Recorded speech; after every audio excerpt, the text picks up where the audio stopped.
bem-vindo aqui à TV Comunitária de Belo Horizonte, a TV CBH. Eu sou Gilvando Luiz Moreira.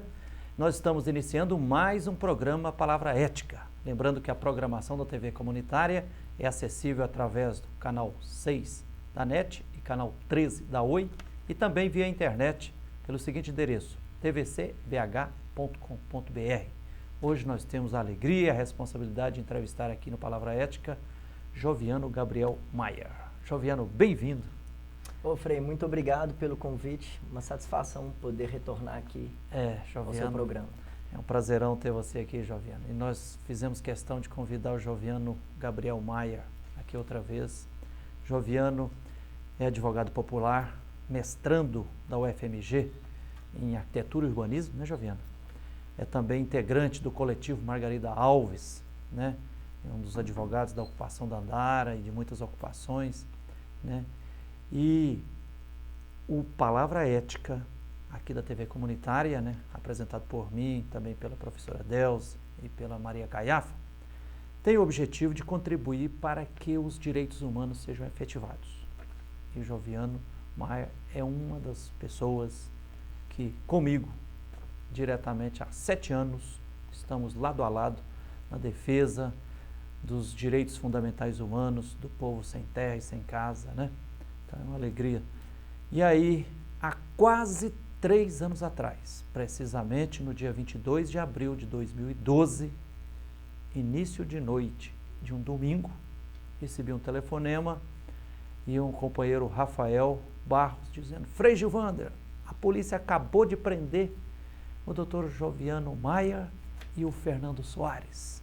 Venha cá para a delegacia. Fomos para a delegacia e passamos lá a noite inteira. Eu, naquela época, como hoje ainda, como conselheiro do Conselho Tutelar dos Direitos Humanos de Minas Gerais, fui proibido de adentrar na sala onde o Joviano Maier, o Fernando e o Rafael estavam algemados. A advogada Maria do Rosário de Oliveira também foi proibida. Testemunhamos naquela noite, a noite inteira, saímos de lá quase com o sol saindo, o raiar do dia, testemunhamos uma série de arbitrariedades de policiais militares. Mas a história não acabou lá. Agora, uma promotora do Ministério Público está aí mandando que o juiz processe Joviano Maier. Joviano, refresca a memória aqui. Você chegou, inclusive, a escrever um pequeno texto que está disponibilizado na internet. Não pise na grama. Refresca a memória. O que foi que aconteceu, meu irmão, e que está acontecendo? Bom, Frei, primeiro, agradecer mais uma vez pelo convite de estar aqui. E esse episódio, ele suscita inúmeras outras questões, né, com relação ao uso do espaço público. Não é um fato isolado, não. Não é um fato né? isolado. Suscita questões relacionadas à criminalização dos movimentos sociais, né, da luta social, remete também à arbitrariedade e o abuso de autoridade, muitas vezes perpetrado pelas forças militares, suscita a questão do espaço público, do cercamento do espaço público, enfim. No dia deste show, eu estava, né, era o festival Palavra Som, e a produtora do evento, lá na Praça, que é minha amiga, na Floriano, Praça Floriano Peixoto, ali no Santa Efigênia. Aqui em Belo Horizonte. Em Belo Horizonte, ela me chamou e falou: Joviano, minha amiga Janaína Macruz, e disse que naquele exato momento estavam prendendo a Polícia Militar, juntamente, né, com a Guarda Municipal, estavam prendendo o Fernando Soares, que é arquiteto, né, e à época estudante de arquitetura, e que morava perto ali da praça. E aí falou que estavam prendendo ele porque ele havia pisado a grama naquela noite, né? E a praça, a grama estava cercada. Bom, eu me dirigi então até o local, e aí onde, né, ele já estava quase sendo colocado dentro da viatura, e havia já uma aglomeração de muitas pessoas acompanhando, né, aquele absurdo de uma pessoa ser presa, né, e algemada por pisar a grama que utiliza e usufrui todos os dias, né? Porque o Fernando mora lá perto. A Guarda Municipal ainda estava nessa cena lá ou só policiais militares? Sim, não, a Guarda estava junto. A Guarda estava junto. Inclusive, foi um guarda municipal que me algemou na época. Então, eu me dirigi até o policial que estava no comando ali da operação, me apresentei enquanto advogado e falei que, né, eu conheci o Fernando e que eu estava ali representando os interesses dele e solicitei que as algemas fossem retiradas, né? Era um sargento lotado ali no 1º Batalhão, né, Sargento Nogueira, que inclusive publiquei um texto depois relatando tudo isso, e aí ele processou uma revista, a Revista Fórum, que também publicou o texto, meu texto, e acabou perdendo, né, a ação, mas enfim... Ele perdeu a ação. Ele perdeu a ação, né? Então esse texto está público e é legítimo. Não pise na grama. E aí, então, nesse exato momento que eu pedi para ele tirar as algemas, ele falou para eu não atrapalhar o serviço dele, não atrapalhe o meu serviço, e disse ainda que quem era a autoridade ali era ele, né? E eu respondi que eu não estava ali atrapalhando o serviço dele, que ele que estava atrapalhando o meu serviço, eu estava no exercício legal da minha profissão de advogado, pedindo para ele retirar as algemas, até porque, e aí eu citei para ele a súmula 11 do STF, tem gravação, isso fotos que eu ia te perguntar, disso. Em quais casos que se prescreve o uso da algema? As algemas tem uma súmula vinculante do Supremo Tribunal Federal, súmula número 11, que prescreve que as algemas não podem ser utilizadas se não houver risco, se a pessoa não estiver oferecendo resistência à prisão e não estiver colocando nenhuma ameaça contra ela própria e contra terceiros e contra a autoridade policial que está efetuando a prisão. Então, fora dessas situações, não se pode utilizar as algemas, né? Então, e aí ele se recusou a retirar as algemas, né? O Sargento Nogueira, acompanhado de vários outros policiais, guardas, já tinha muita gente ali naquele momento. E além disso, falou, eu sou a autoridade aqui. E aí eu disse, se o senhor é a autoridade aqui, eu também sou. E isso foi suficiente, né, para este policial sair completamente fora do seu controle e me torceu o meu braço, me jogou em cima do capô da viatura, violentamente, isso na frente de dezenas de pessoas.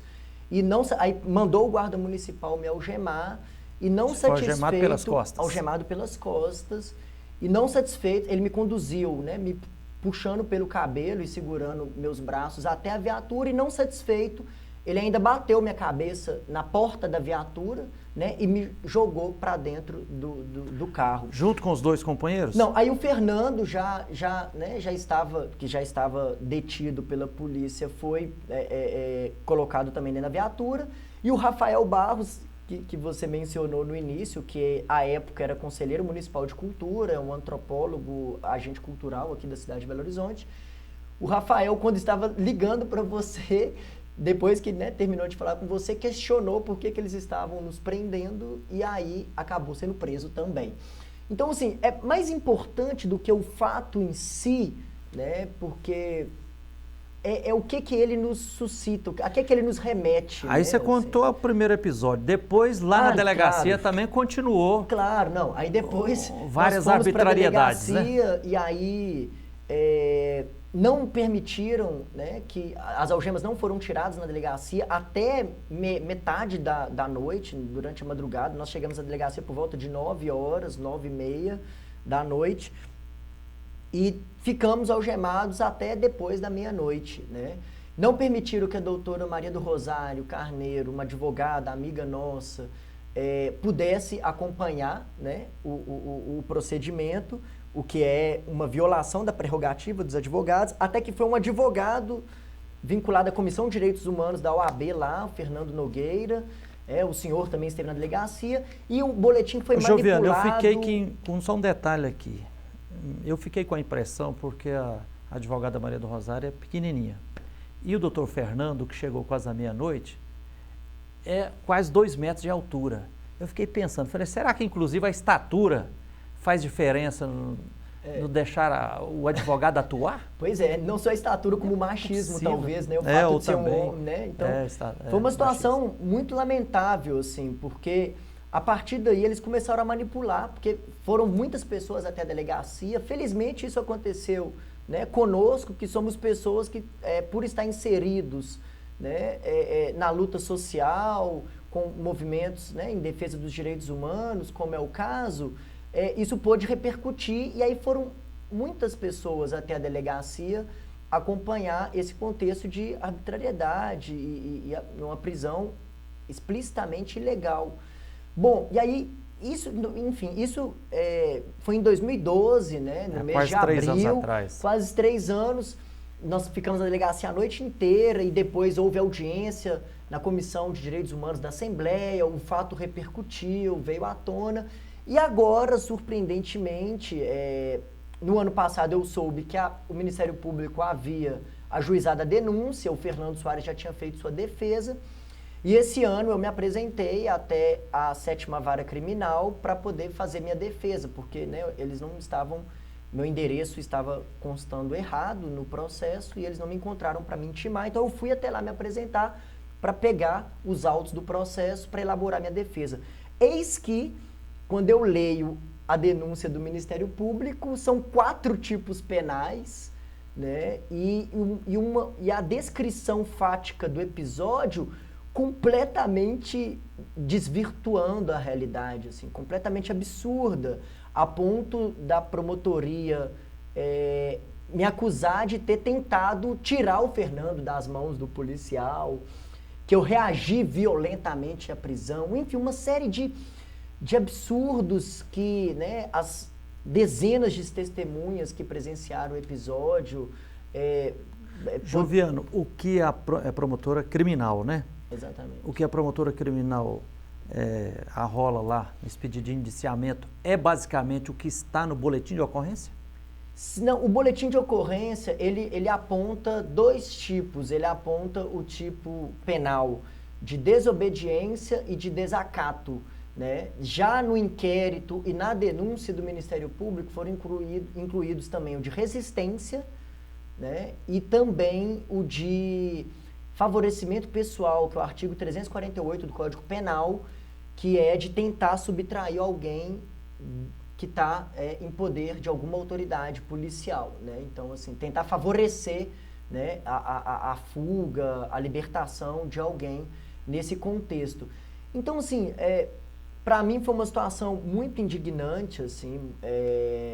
Aí eu cheguei até, né, a fazer uma publicação, né, nas redes sociais a respeito disso. Saiu uma matéria num jornal aqui também, de Belo Horizonte. E, enfim, estou aqui hoje para tratar disso, mas o que eu queria é aproveitar desse episódio para que a gente pudesse fazer algumas reflexões, né? Primeiramente com relação ao que motivou essa detenção, né? Ô, Joviano, a prosa está boa e a reflexão é importantíssima, mas nós vamos a um pequeno intervalo e daqui a pouco você vai socializar conosco essas reflexões. Nós estamos hoje aqui no Palavra Ética entrevistando o advogado popular Joviano Gabriel Maier, né, que é das Brigadas Populares, advogado do coletivo Margarida Alves, mestrando da Universidade Federal de Minas Gerais, na área de arquitetura e urbanismo, e estamos aqui refletindo a partir de um episódio que ele foi vítima de arbitrariedades da Guarda Municipal e da Polícia Militar de Minas Gerais. Nós vamos a um pequeno intervalo e voltaremos para continuar entrevistando aqui o Joviano. Espere aí.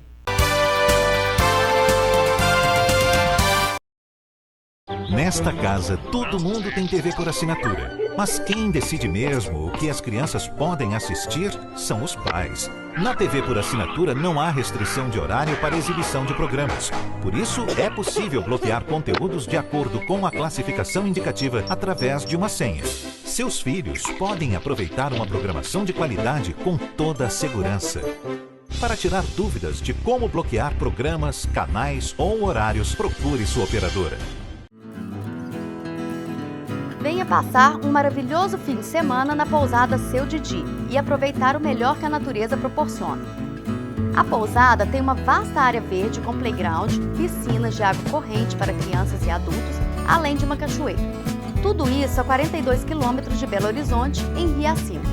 Faça hoje mesmo sua reserva. Para outras informações, acesse o site pousadasseudidi.com.br ou pelo telefone 031 9888-7734. Pousada Seu Didi, natureza, conforto e tranquilidade.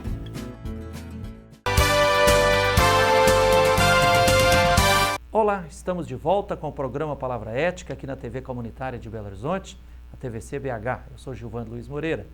Hoje nós estamos entrevistando o advogado Joviano Gabriel Maier, que é advogado do coletivo Margarida Alves, advogado das Brigadas Populares e também mestrando pela Universidade Federal de Minas Gerais em Arquitetura e Urbanismo. Joviano, no primeiro bloco aqui, você refrescou a nossa memória e descreveu, né, o que aconteceu com aquelas arbitrariedades da polícia que culminou com a sua prisão, também dos companheiros Fernando Soares e Rafael Barros, né? Vocês 3 algemados, passaram a noite na delegacia, e agora 3 anos após, nós tivemos aí uma triste surpresa de que o Ministério Público da área criminal, né, está prescrevendo o seu indiciamento em 4 crimes, né? Aí, além desse caso pessoal, isso acontece com milhares de defensores dos direitos humanos, né? E você, no final do primeiro bloco, dizia que isso suscita várias reflexões, né? Exatamente. Eu acho que a primeira delas diz respeito ao que motivou essa prisão, né, do Fernando. Fernando morava ali perto, ainda mora, não sei, próximo à Praça Floriano Peixoto, onde isso tudo aconteceu. E ele sempre utilizou da grama da praça, né? Todos os dias, se nós formos lá agora, nós vamos ver pessoas fazendo piquenique, fazendo esportes lá, crianças brincando. Inclusive, ele foi aluno do professor, do arquiteto que assina o projeto paisagístico da praça, né? E que escolheu uma grama apropriada ao uso, né? Ao usufruto. Então, a primeira reflexão é essa: qual que é o sentido do cercamento das praças públicas da cidade?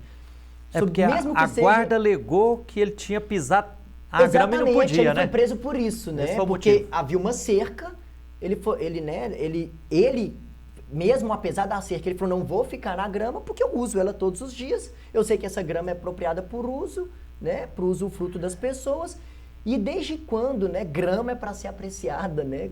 Grama é para ser contemplada como obra de arte, né? Grama é para ser usada, para as pessoas poderem usufruir, para poderem, né, descansar, passar sentar o horário de almoço, grama, sentar, rolar, ter um local de encontro, né? Descansar. Então, isso nos remete a uma reflexão, qual o uso que está sendo destinado para os espaços públicos, não qual o uso, mas qual o não uso.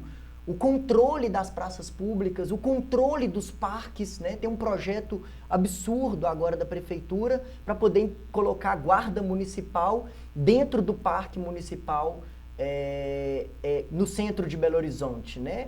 Então, assim, projetos, inclusive, tem um projeto de emenda ali orgânica do município de usar 15% de toda a área verde da cidade, de qualquer área verde da cidade, parques, praças, áreas de preservação permanente, para implantar equipamentos públicos. Então, esse controle da administração, né, sobre o espaço público, não deixando usar, que inclusive motivou aqui em Belo Horizonte o surgimento de uma praia, né?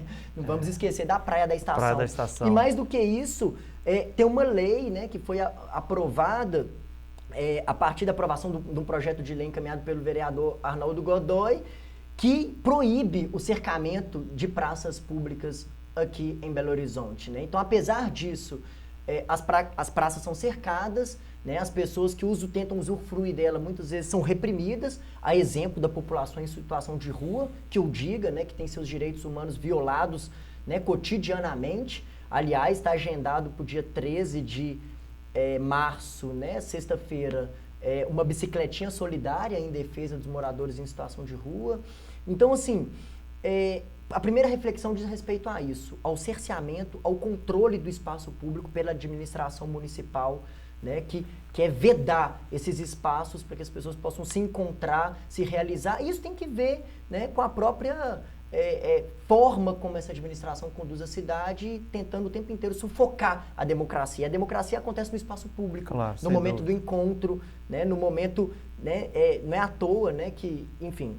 Mas outra reflexão que eu acho necessária a partir desse episódio é a premente pauta da desmilitarização das polícias militares, né? O policial militar, ele não é treinado para dialogar, né, para acolher o cidadão, para poder respeitar os direitos humanos, para respeitar os direitos de cidadania, né? Quando ele é confrontado com alguém que coloca, né, os seus direitos, que coloca os deveres que ele tem enquanto autoridade pública, enquanto agente público, ele não sabe lidar com isso, né? Então, o próprio treinamento militar o corpo militar, ele é duro demais para ser confrontado do ponto de vista dos argumentos, né?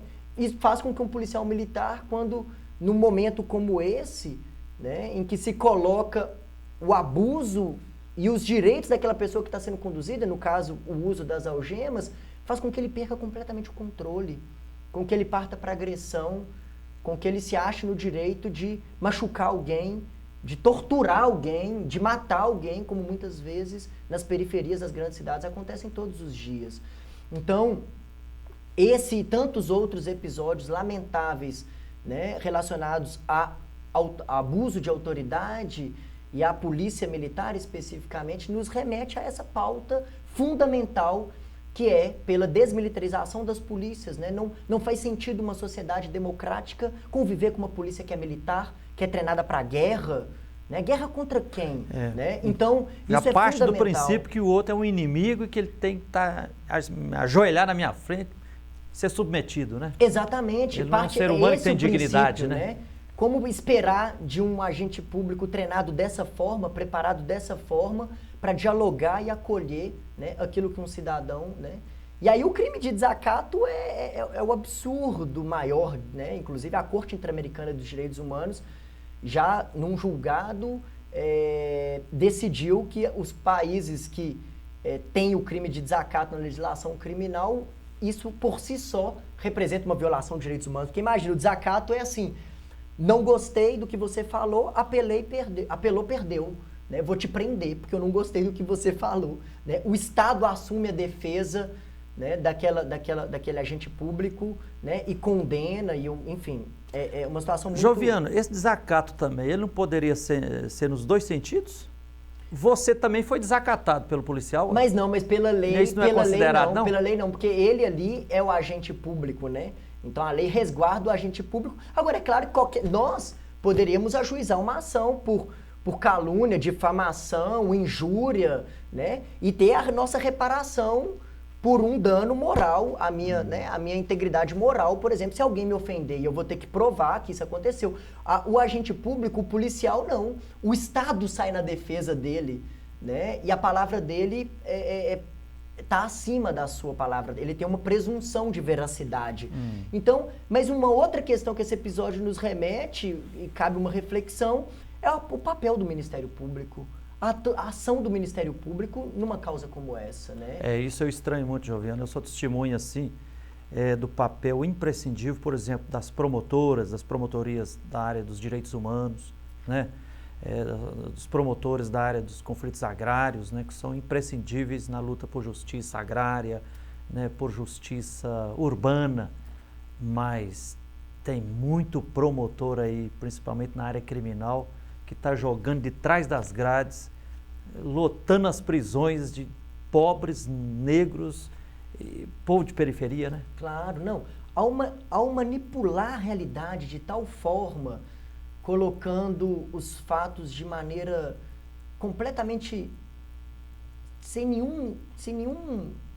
somente reproduzindo aquilo que os policiais haviam colocado no boletim de ocorrência, que no bloco anterior não foi possível falar, mas o boletim de ocorrência veio um capitão para poder ajudar a elaborar o boletim de ocorrência. Exatamente, ao final, eles demoraram várias horas para liberar o boletim de ocorrência. Horas. E aí, quando eles viram que eles estavam numa fria, eles maquiaram lá até para liberar, né? E aí quando uma promotora de justiça se presta a esse trabalho de manipular a realidade dessa forma para poder criminalizar uma pessoa que estava no exercício legal da profissão, né, e que é publicamente conhecida, né, como atuante na defesa dos direitos humanos, né, processar por 4 tipos penais dessa forma, então é impossível não pensar em perseguição política no sentido de criminalização mesmo da luta social, dos movimentos sociais. Esse não é o primeiro processo que eu respondo, nem na área criminal, nem na área civil, né, pela atuação, né, junto com os movimentos sociais. Não vai ser o último, provavelmente, mas é o que me deixou mais indignado, porque, de fato, foi uma situação muito humilhante, uma situação completamente desnecessária. Eu lido muito com polícia, eu dou curso de direitos humanos para a polícia militar, né? Eu sei lidar com polícia, mas enfim, o que a gente espera é que esse episódio possa trazer à tona, né, essas reflexões e contribuir, né, para escancarar a forma, muitas vezes, fora da lei com que o Estado brasileiro lida, né, com a luta social. Não só militantes, mas são milhares e milhões de jovens que estão sendo desrespeitados na sua dignidade por essa ação militaresca de policiais pelo Brasil afora, né? Então, eu sou testemunha ocular do que aconteceu na noite lá na prisão. Hipotecamos aqui publicamente nosso irrestrito apoio ao nosso grande advogado Joviano Gabriel Maia, né? Ao Fernando, ao Rafael Barros, que também foram algemados e presos de forma injusta, né? E que esse episódio, Joviano, esperamos que a promotoria lá repense, porque não pode assim. Eu já ouvi muitos advogados dizer que muitas vezes os promotores quase que assim acreditam cegamente no que está lá no boletim de ocorrência, como se fosse a verdade, né? E assim não se instaura justiça. A defesa está sendo preparada, né? Sim, estamos preparando a defesa e já tem a rede do coletivo Margarida Alves, né? A rede Margarida Alves, vários colegas estão, né, dispostos a contribuir na defesa e eu, de fato, eu não estou muito preocupado com a possibilidade de uma condenação, porque nós temos um farto material probatório que demonstra as mentiras feitas, né, colocadas na denúncia pela promotora e no inquérito criminal. Mas é mesmo essa indignação que nos move também, né? Então, muito enganada a promotora se pensou que com essa ação nos deixaria... Não vamos parar de lutar, Não né? vamos parar. Obrigado, Joviano. Nosso tempo esvaiu-se. Entrevistamos aqui então no Palavra Ética Joviano Gabriel Maia, advogado popular das Brigadas Populares e do coletivo Margarida Alves. Obrigado a todos e até o próximo Palavra Ética.